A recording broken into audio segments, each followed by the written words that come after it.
Hello student, welcome to the Arihantam academy YouTube channel. तो student, आज हम लोग केमिस्ट्री का एक नया लेक्चर स्टार्ट करने वाले हैं and the topic is termed as ideal and non ideal behaviour of the solution. मतलब सॉल्यूशन की आज दो टाइप की बिहेवियर की हम लोग बातें करेंगे। एक आइडियल बिहेवियर होता है और एक नॉन आइडियल बिहेवियर होता है, राइट ना। तो किस कॉन्सेप्ट के बेसिस पर हम आइडियल बिहेवियर रिप्रेजेंट कर सकते हैं, किस कॉन्सेप्ट के बेसिस पर हम नॉन आइडियल बिहेवियर शो कर सकते हैं, ये हमें समझना बहुत ही क्या है, कंपलसरी। ओके, नाउ जब हम लोग आइडियल और नॉन आइडियल कैरेक्टर्स की बात करेंगे, बिफोर दैट हमने कई बार डिस्कशन किया कि these type of properties can be shown by the binary solution, कि आपके पास एक बाइनरी सॉल्यूशन होता है और उस बाइनरी सॉल्यूशंस के द्वारा these type of properties can be represented। अच्छा, अगर इस प्रॉपर्टीज की बात करते हैं हम लोग कि किस कंडीशंस में वो आपका आइडियल प्रॉपर्टी शो करेगा, किस कंडीशंस में वो नॉन आइडियल प्रॉपर्टी शो करेगा, तो पहले हमें वो समझना बहुत ही कंपलसरी है। ओके, तो बात करते हैं, देखो यहाँ पर कि सॉल्यूशन का मतलब क्या होता है। सॉल्यूशन का मतलब होता है intermixing of two different component, या we can say that intermixing of two different pure component, कि दो डिफरेंट प्योर कंपोनेंट को जब आप इंटरमिक्स करते हैं, then you get a mixture and that binary mixture is termed as solution. ठीक है, तो आज हम जब भी बात करेंगे तो पहले हम इंटरमिक्सिंग की बात करेंगे। तो देखो यहाँ पर समझना क्या आपको, what is the concept of intermixing. अगर आपको इंटरमिक्सिंग का कॉन्सेप्ट समझ में आ जाएगा तो आपको हर एक चीज समझ में आ जाएगा कि इंटरमिक्सिंग का कंपोनेंट समझते हैं। तो जैसे देखो, मैंने बोला क्या आपको कि आपके पास बाइनरी सॉल्यूशन है। So in case of binary solution, you have two different components as solute plus solvent, and then we have solution। मतलब बाइनरी सॉल्यूशन की बात करेंगे, एक सॉल्यूट होगा, एक सॉल्वेंट होगा, और सॉल्यूट सॉल्वेंट के कॉम्बिनेशन से आपको क्या मिलता है, सॉल्यूशन मिलता है। ओके, नाउ अगर हम लोग और एक बात और देखो यहाँ पर कि right now I am going to talk about the liquid solutions. हम किसकी बात करेंगे अभी, लिक्विड सॉल्यूशंस की बात करेंगे, in which both component are volatile in nature. ठीक है ना। अच्छा, अब देखो यहाँ पे समझना हमें क्या है, यानी ये सॉल्यूट भी आपका लिक्विड है, सॉल्वेंट भी आपका लिक्विड है। तो अगर दो टाइप के डिफरेंट लिक्विड को हम इंटरमिक्स करते हैं तो एक मिक्सचर प्रिपेयर होता है। तो हम एग्जांपल ले सकते हैं, लाइक जैसे यहाँ पर देखो कि मैंने बोला अगर सॉल्यूट को हम ए से रिप्रेजेंट करते हैं, सॉल्वेंट को बी से रिप्रेजेंट करते हैं, then when this solute is intermixed with solvent, then we get a solution and that is called AB।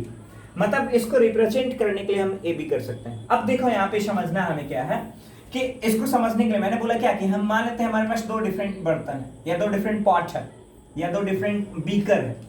In beaker A या इन बीकर फर्स्ट, ये फर्स्ट बीकर है आपका, ये सेकंड बीकर आपका। तो फर्स्ट बीकर में हमने सॉल्यूट ए को रखा इन प्योर स्टेट, तो दैट मीन देखो प्योर ए, हम बात करें यहाँ पर प्योर ए। अच्छा, अगर प्योर ए को रखा मैंने तो बोला बहुत सारा ए होगा, बहुत सारा सॉल्यूट पार्टिकल्स होगा, so we have solute particles like that. ये हमारे पास कुछ सॉल्यूट पार्टिकल्स हैं। Okay, so we have this kinds of solute particles.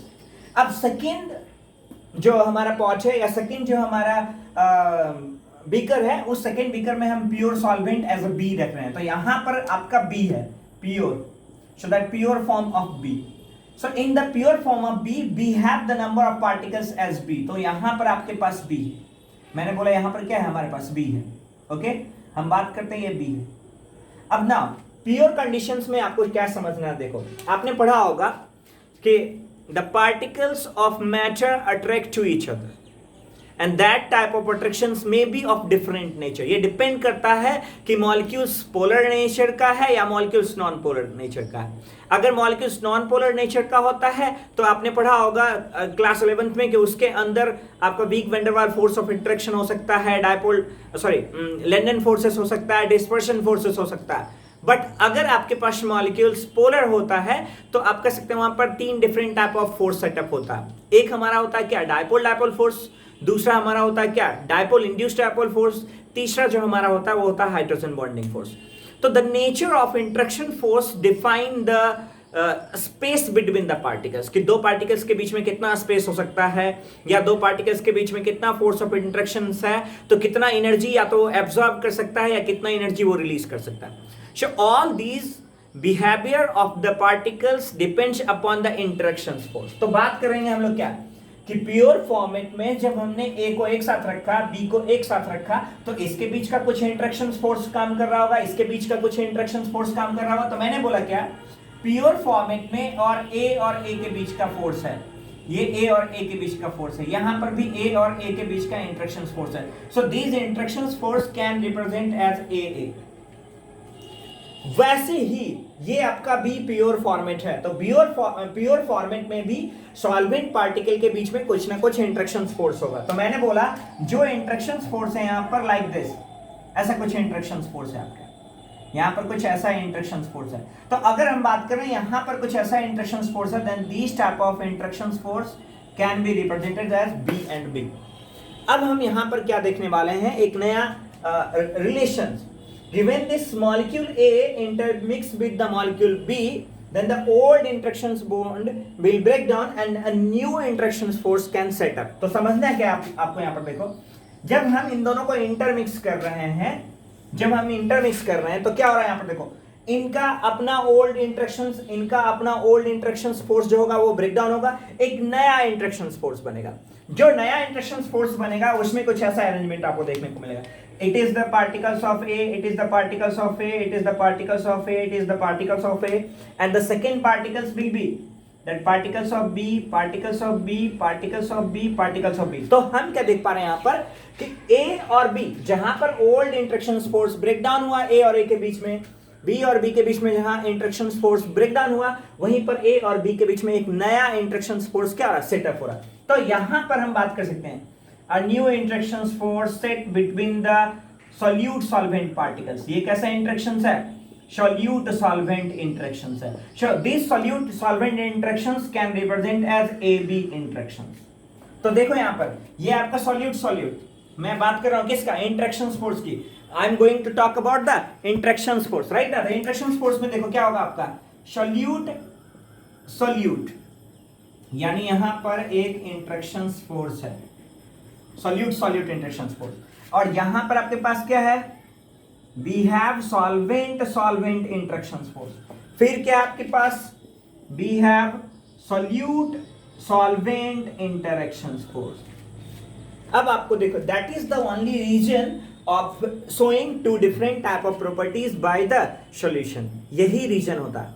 अब देखो यहां पर तीन टाइप की पॉसिबिलिटी हो सकती है। तीन टाइप की क्या पॉसिबिलिटी हो सकती है वो देखो। एक पॉसिबिलिटी आपका हो सकता है कि सॉल्यूट और सॉल्वेंट का इंटरेक्शन फोर्स इन दोनों के इक्वल होगा। If we have a new set of interaction force is equal to the set of B is equal to the set of A, in that conditions this type of mixture is able to represent ideal solution. उस type का solution ही क्या कर सकता है, ideal solution की properties या ideal properties show कर सकता है। But if that interactions of AB is not equal to B and B is not equal to A and A, then there can be two different chances कि या तो AB interactions force increase हो जाएगा या तो AB interactions force decrease हो जाएगा। अगर ये AB interactions force increase हो जाएगा then different type of character show होगा।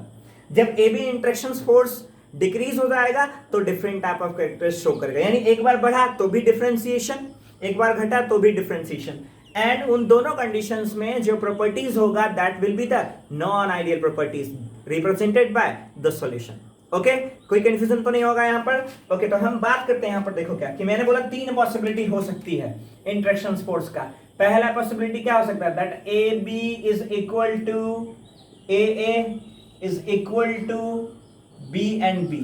अच्छा, दूसरा कंडीशन क्या हो सकता है, तो दूसरा कंडीशन हो सकता है that AB is not equal to interactions between A is not equal to interactions force B and B। अब अगर ये दो सिस्टम हैं तो दो सिस्टम के कंपोनेंट के बेसिस पर हम इसमें दो डिफरेंट कंपोनेंट सेट कर सकते हैं।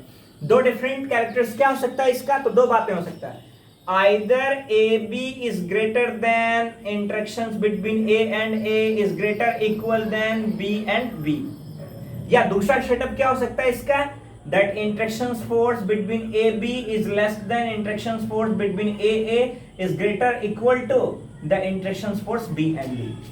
तो कंडीशंस, एक बार इंटरेक्शंस फोर्स बढ़ा, एक बार इंटरेक्शंस फोर्स घटा।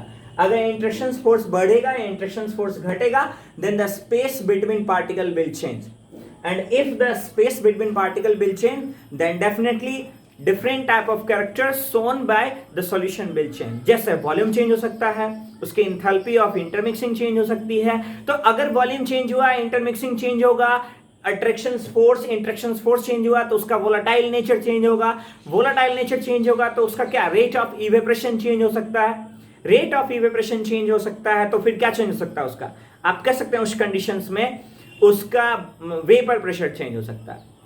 अगर वेपर प्रेशर चेंज हो गया तो डेफिनेटली बॉइलिंग पॉइंट चेंज हो जाएगा, फ्रीजिंग पॉइंट चेंज हो जाएगा। तो this type of properties can be changes due to the new set of interaction force. अब इसी new set of interaction force के बेसिस पर हम आइडियल और नॉन आइडियल बिहेवियर रिप्रेजेंट कर सकते हैं। तो देखो, सबसे पहला इस सिचुएशंस में जो प्रॉपर्टीज होगा वो कैसा होगा, आइडियल होगा। और इस सिचुएशंस में जो प्रॉपर्टीज होगा वो कैसा होगा, नॉन आइडियल होगा। So on the basis of these interaction force we can say that solution is able to represent two different type of characteristic, ideal and non ideal। ठीक है, कोई कंफ्यूजन तो नहीं है यहाँ तक। ओके, तो बात करते हैं हम लोग पहले आइडियल सॉल्यूशन की, फिर बात करेंगे किसका, नॉन आइडियल सॉल्यूशन की। ओके चलो गुड, मुझे लगता है आपको समझ में आया होगा, राइट। अब देखो हम लोग यहाँ पर बात करते हैं, एक एग्जांपल दूंगा मैं, आपको सारा चीज क्लियर हो जाएगा। ओके, कि किस कंडीशंस में इंटरेक्शन फोर्स सेम हो सकता है, किस कंडीशंस में इंटरेक्शन फोर्स चेंज हो सकता है। ओके, तो देखो सबसे पहले हम लोग बात करते हैं किसकी, first of all we need to talk about the ideal solution. Okay, and then will talk about the non ideal solution. तो सबसे पहले देखो आइडियल सॉल्यूशंस क्या होता है। Okay, now first of all we need to understand about the ideal solution. Now अगर हम class 12th के बेसिस पर बोलें तो that relation is given by the Raoult's law. किसने दिया है रिलेशन, रॉल्स लॉ ने दिया है। अच्छा, रॉल्स लॉ ने आइडियल सॉल्यूशंस को कुछ डिफरेंट टर्म्स में डिफाइन किया। उसने क्या बोला, यदि कोई सॉल्यूशंस रॉल्स के नियम को फॉलो करता है, रॉल्स के लॉ को फॉलो करता है, then these type of solutions will be ideal solution. तो सबसे पहला चीज हम लोग यहाँ पर क्या लिख सकते हैं, यहाँ पर कि लिख सकते हैं यहाँ पर क्या, देखो कि if solution obey Raoult's law, if solution obey Raoult's law of vapor pressure, Raoult's law of vapor pressure, then solution is termed as ideal solution। solution is termed as ideal solution। यानी इसको दो तरीके से हम लोग represent कर सकते हैं। दो तरीके से कैसे रिप्रेजेंट कर सकते हैं, तो सबसे पहला देखो, when we talk about solid plus liquid component, solid plus liquid component, जब भी हम बात कर रहे हैं सॉलिड एंड लिक्विड कंपोनेंट के लिए, तो ये आपका कैसा सॉल्यूशन होगा, सॉलिड लिक्विड सॉल्यूशन हो गया।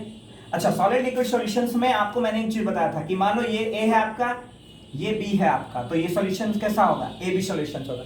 मैंने बोला था आपको दो चीजें समझने के, देखो क्योंकि हम लोग कॉलिगेटिव प्रॉपर्टीज डिस्कस कर चुके हैं, इसलिए हम यहाँ पर टर्म्स को रिलेट कर सकते हैं कि लाइक अगर सॉलिड कंडीशंस में है तो चीजें क्या हो सकता है, नॉन वोलाटाइल हो सकता है।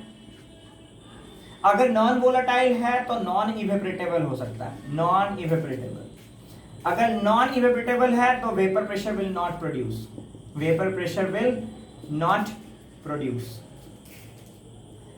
बट अगर आपके पास बी लिक्विड है तो ये लिक्विड आपका क्या करता है, वोलाटाइल होता है।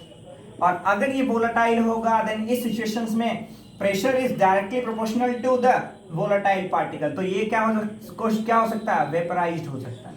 क्या हो सकता है, वेपराइज्ड हो सकता है। जब ये वेपराइज्ड होगा तो इस सिचुएशंस में it creates a force and that force is called create a pressure and that is called pressure of B. इसको हम क्या लिख सकते हैं, प्रेशर ऑफ बी लिख सकते हैं, ठीक है ना। अच्छा, लेकिन जब दोनों को इंटरमिक्स करते हैं, जब दोनों को हम इंटरमिक्स करते हैं और प्योर कंपोनेंट की बात करें तो प्योर कंपोनेंट के फॉर्मेट में पी नॉट भी होगा। जब हम इसको इंटरमिक्स करते हैं तो ये क्या, ए बी का प्रेशर होगा, और ए बी के प्रेशर्स की कंडीशंस में हम क्या लिख सकते हैं, देखो यहाँ से that pressure of A B directly proportional to the mole fraction of volatile component, और वोलाटाइल कंपोनेंट आपका बी है तो मोल फ्रैक्शन ऑफ बी होगा। उसके बेसिस पर हम लिख सकते हैं the pressure of A B is equal to P nought B into X B.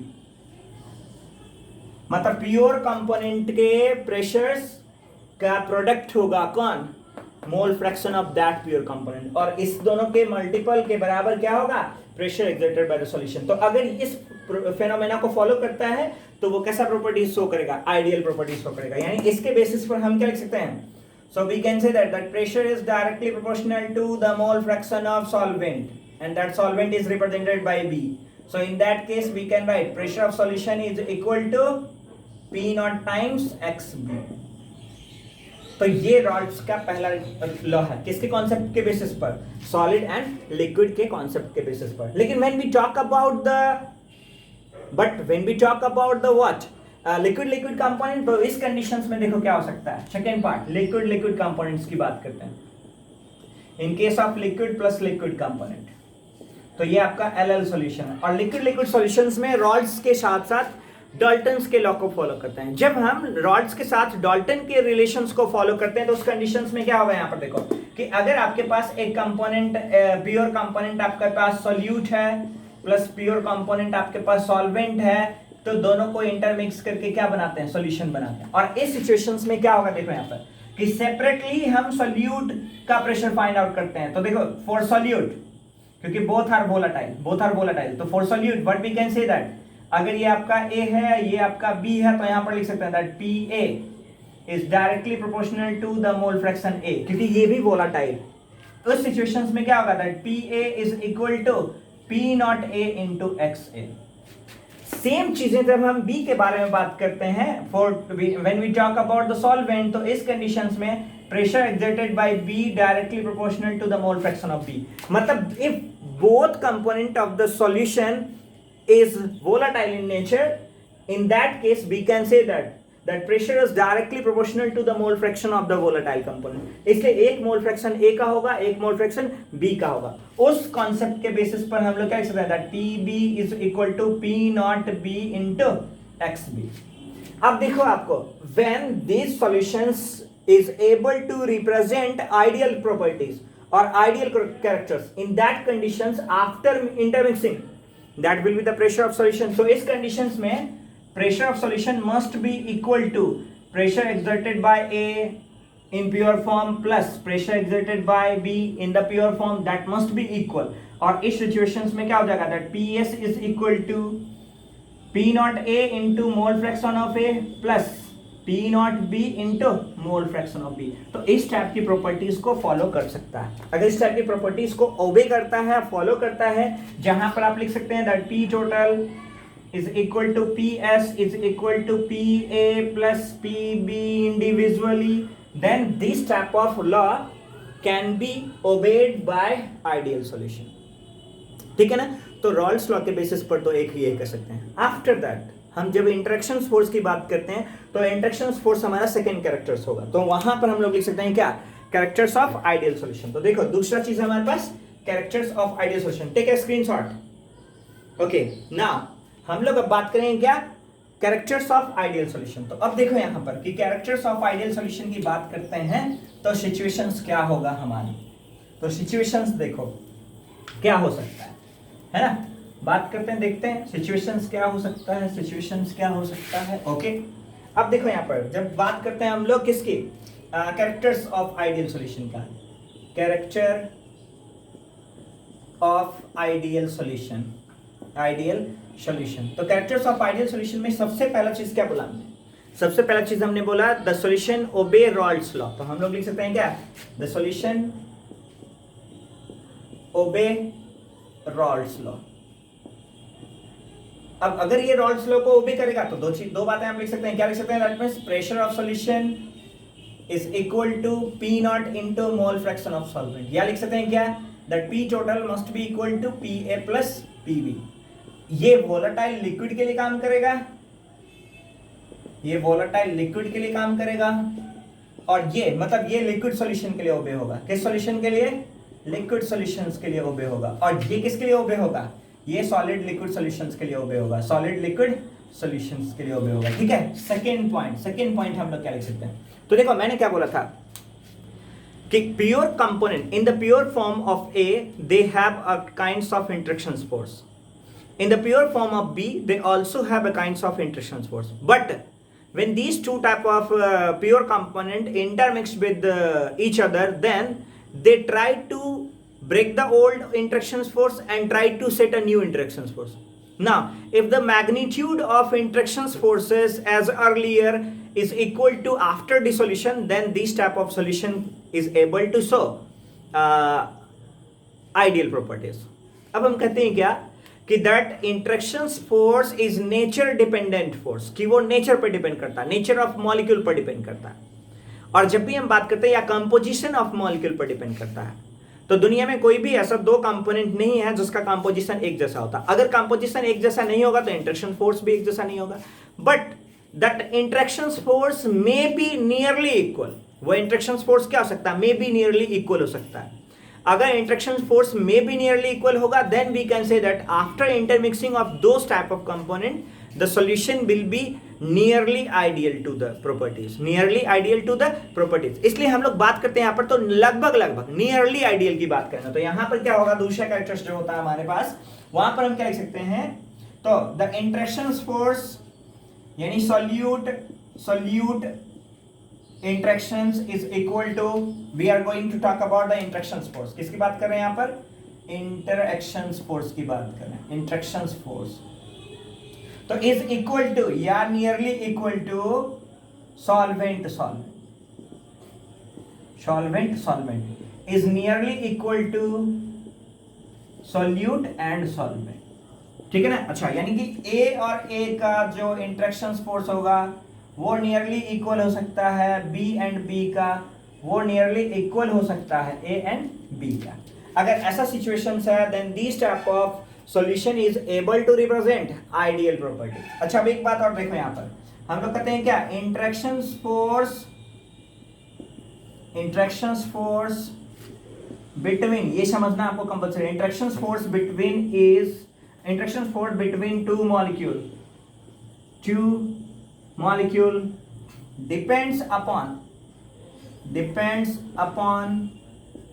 the nature, depends upon the composition of the molecule, किस पर डिपेंड करेगा, तो कंपोजिशन पर डिपेंड करेगा. अगर ये कंपोजिशन पर डिपेंड करता है then the two substance does not have equal interactions force but it is nearly equal हो सकता है. तो हम लोग यहां पर कह सकते हैं, इसलिए क्या कह सकते हैं, hence interactions force can be nearly equal. क्या हो सकता है, interaction force may be nearly equal. और नियरली इक्वल होने के कारण इस टाइप के सॉल्यूशंस कैसी प्रॉपर्टीज शो करेंगे, आइडियल प्रॉपर्टीज शो करेंगे. ठीक है, हम एग्जांपल के तौर पर बोल देते हैं, जैसे किस में ऐसा हो सकता है, तो एग्जांपल के तौर पर हम लोग बोलते हैं कि नॉर्मल हेक्सेन और normal hexane and normal heptane का जो इंटरेक्शन फोर्स होता है वो एक जैसा हो सकता है. क्यों? अल्केन सीरीज का यानी होमोलोगस सीरीज का कंपोनेंट है, दोनों में सिर्फ CH2 ग्रुप का क्या होगा डिफरेंस होगा. यहां पर एक CH2 कम है, यहां पर एक CH2 ज्यादा है, इसलिए हम कह सकते हैं कि नियरली उसका हाइब्रिडाइजेशन सिमिलर है, इसमें भी सभी कार्बन का sp3, इसमें भी सभी कार्बन का sp3, बॉन्ड एंगल सिमिलर है 109.5 डिग्री, इसमें भी होगा 109.5 डिग्री, इसमें भी होगा, बॉन्ड स्ट्रेन सेम होगा, ज्योमेट्री सेम है, टेट्राहेड्रल, सब कुछ सिमेट्रिकल होने के कारण हम कह सकते हैं कि इसके इंटरेक्शन फोर्स के नियरली इक्वल होगा. और जब दोनों को मिला देंगे तो मिलाने के बाद भी नियरली क्या होगा, इक्वल होगा. It is based on their structures. Now वैसी ही बातें करते हैं दूसरा, लाइक जैसे आप कहते हैं क्या, बेंजीन एंड टॉल्यूइन, हम लोग कह सकते हैं बेंजीन एंड टॉल्यूइन. अब बेंजीन एंड टॉल्यूइन में सिर्फ CH3 ग्रुप का अंतर होता है, ये होता है C6H6, ये होता है आपका C6H5CH3, है ना. तो दोनों को कंपेयर करें देन अगेन CH2 सीरीज का सिर्फ अंतर है, then again benzene is homologous with toluene. तो जितने भी होमोलोगस कंपोनेंट होंगे that homologous component can show nearly equal interaction force. If it represent nearly equal interaction force then only this type of solution is able to represent ideal property. आप देख सकते हैं इसका भी, लाइक जैसे iodobenzene, when we talk about the iodobenzene and bromobenzene, again this is a kinds of homologous series. क्योंकि इसमें सिर्फ आयोडीन और ब्रोमीन का अंतर है, यानी we have the difference of functional group, but this functional group lies in the non metal series, है ना, हैलोजन सीरीज का। इसलिए this type of intermixings represent ideal characters of the solution. क्या रिप्रेजेंट करेगा? ये आइडियल कैरेक्टर्स को represent करेगा, ठीक है ना। सो ये इंटरेक्शन फोर्स के बेसिस पर हम कर सकते हैं। अब देखो एक चीज और समझो, एक मिनट बेटा, कुछ देखना है, एक मिनट। ओके, चल रहा है। अब देखो यहां पर हम लोग क्या देखते हैं, यहां पर एक चीज और देख सकते हैं हम लोग। यहां पर क्या देख सकते हैं हम लोग यहां पर कि अगर इंटरेक्शन फोर्स जैसा पहले था वैसा ही ये बाद में है, तो क्या होता है आपको पता है कि interaction force to break down करने के लिए एनर्जी लगानी पड़ेगी आपको, फिर बॉन्ड बनाने के लिए एनर्जी हटानी पड़ेगी आपको। तो क्या बोल रहे हैं हम, ये वाला बॉन्ड टूट रहा है, फिर इन दोनों के बीच इंटरेक्शन फोर्स सेट हो रहा है, तो इसके इंटरेक्शन फोर्स को तोड़ने के लिए एनर्जी चाहिए, इसके इंटरेक्शन फोर्स को तोड़ने के लिए एनर्जी चाहिए, फिर दोनों के बीच बनाने के लिए एनर्जी चाहिए। तो क्या होगा, जितना तोड़ने में खर्च हुआ उतना ही अगर जोड़ने में खर्च हो रहा है, तो 10 जूल जोड़ने में, 10 जूल तोड़ने में। So in the breaking down of bond, 10 joule energy required. If the formation of bond, 10 joule of reactions required. 10 joule of energy required. Then the difference will be 0.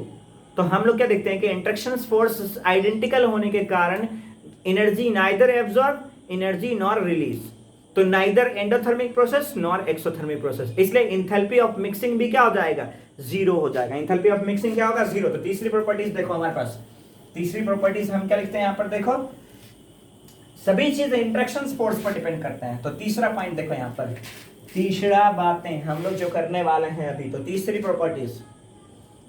Properties हम क्या कर सकते हैं यहाँ पर देखो। तो थर्ड प्रॉपर्टीज हमारे पास क्या है, as interaction force is nearly equal, as interaction force is nearly equal. अगर इंटरेक्शन फोर्स आपका नियरली इक्वल है, तो as interaction force is nearly equal, then in that case of solute solvent intermixing,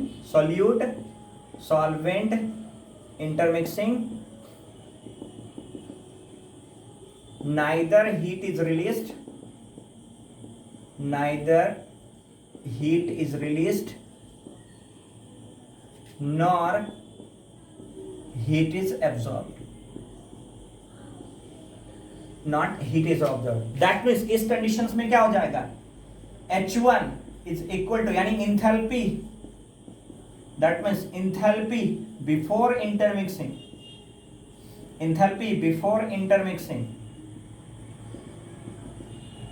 must be equal to enthalpy after intermixing। अगर ऐसा कुछ है after intermixing, अगर ऐसा कुछ है, तो मैंने बोला इंथैल्पी बिफोर इंटरमिक्सिंग अगर आपका H1 है and enthalpy after mixing H2 है, and if H1 is equal to H2, then H1 minus H2 is your change of mixing, and that mixing must be equal to 0। ठीक है, must be 0। अब देखो यहां से कि neither heat is released, मतलब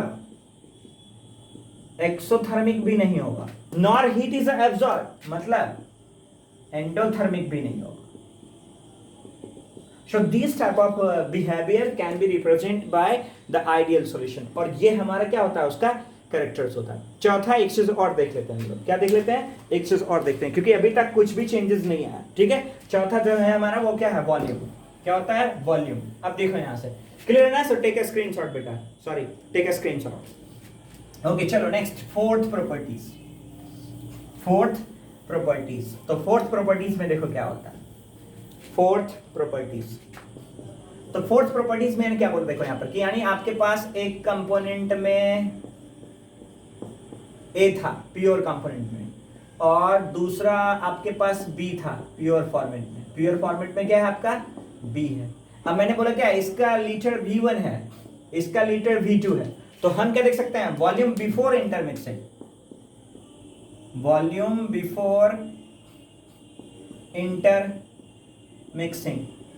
यानी V टोटल इक्वल टू क्या लिख सकते हैं, V1 प्लस V2 लीटर, मतलब इंटरमिक्स करने के पहले कंपोनेंट सेपरेट इसका V1 है, इसका V2 है, तो टोटल क्या हो जाएगा V1 plus V2। But now these two are intermixed, these two are intermixed. अब इंटरमिक्स्ड हो रहा था, देखो जितना इंटरेक्शन फोर्स पहले था उतना इंटरेक्शन फोर्स नया भी है, तो जितना इंटरमॉलिक्यूलर स्पेस पहले था उतना इंटरमॉलिक्यूलर स्पेस नया भी है। तो कंडीशंस क्या होगा, जितना वॉल्यूम पहले ऑक्यूपाई कर रहा था उतना ही वॉल्यूम बाद में भी ऑक्यूपाई करेगा। Then after intermixing, then after intermixing what we can say that ये जो आपका है, ये जो आपका है, ये वॉल्यूम भी क्या होगा, सिमिलर होगा। तो हम लोग इसको लिख सकते हैं volume of solution, that volume of solution must be equal to V1 plus V2। यानी कि पहले आपका Vt है और बाद में Vs है, in that case that Vt must be equal to Vs, यानी total volume of these two component separately must be equal to the total volume after mixing. तो वॉल्यूम आफ्टर मिक्सिंग, ये क्या है आपका volume after mixing, volume after mixing. तो हमने क्या बोला, देखो इस कंडीशंस में बिफोर मिक्सिंग आफ्टर मिक्सिंग दोनों सेम है। अगर दोनों सेम है then we can write Vt minus Vs is equal to delta V of mixing must be equal to 0। मतलब इस टाइप के दो कंपोनेंट को आप मिक्स करेंगे तो चेंज इन वॉल्यूम क्या हो जाएगा, 0 रहेगा। अगर चेंज इन वॉल्यूम 0 है मतलब enthalpy change 0, change in volume 0, interaction force changes 0, neither energy is released nor energy is absorbed, pressure initially, pressure after mixing both are same। इसलिए यहाँ पर प्रेशर इनिशियली और प्रेशर आफ्टर मिक्सिंग दोनों क्या होगा, same होगा। इसलिए इस टाइप के सॉल्यूशंस किस लॉ को फॉलो करते हैं, रॉल्स लॉ को फॉलो करते हैं। और this type of solution is called ideal solution. ठीक है, कोई कंफ्यूजन तो नहीं है ना। अब देखो ग्राफ समझो, क्या देखते हैं, ग्राफ देख लेते हैं। ओके, तो graph of ideal solution, graph of ideal solution in case of liquid किसके कंडीशंस में टॉक कर रहे हैं अभी, लिक्विड प्लस लिक्विड, क्योंकि दोनों वोलेटाइल है। अच्छा लिक्विड है तो ये एक A है आपका, एक B है आपका, है ना। तो मैंने बोला क्या, मान लेते हैं 2 कोऑर्डिनेट बना लो। ठीक है, 2 कोऑर्डिनेट हम इसलिए बोल रहे हैं यहाँ पर कि इनिशियली मान लो ना कि यहाँ से आपका मोल फ्रैक्शन ऑफ सोल्यूट है, solute is 1 and mole fraction of solvent is 0। मतलब सॉल्वेंट का प्रेशर नहीं है, सॉल्वेंट का मोल फ्रैक्शन नहीं है, सोल्यूट का मोल फ्रैक्शन। ठीक है, और इधर जा रहे हैं, इधर जाते जाते यहाँ पर देखो XB हो गया 1 और XA हो गया 0। ठीक है, यानी क्या देख पा रहे हैं, इधर से जब इधर हम बढ़ रहे हैं तो मोल फ्रैक्शन ऑफ सोल्यूट घट रहा है, मोल फ्रैक्शन ऑफ सॉल्वेंट बढ़ता जा रहा है। देखो ना, क्योंकि मोल फ्रैक्शन ऑफ सोल्यूट 1 से कहाँ चला गया, 0। इधर देखो, जब इधर से इधर बढ़ रहे हैं तो मोल फ्रैक्शन ऑफ सॉल्वेंट बढ़ रहा है, मोल फ्रैक्शन ऑफ सोल्यूट घट रहा है। तो क्या कंडीशन हो सकता है, देखो मोल फ्रैक्शन सोल्यूट ज्यादा है, पहले ज्यादा है तो प्रेशर पहले ज्यादा होगा। मतलब यहाँ पर आपका क्या है PA, यहाँ पर क्या है आपका P0A। और अगर यहाँ पर P0A है तो धीरे धीरे घट रहा है, तो धीरे धीरे इसका भी प्रेशर क्या होगा, घटेगा।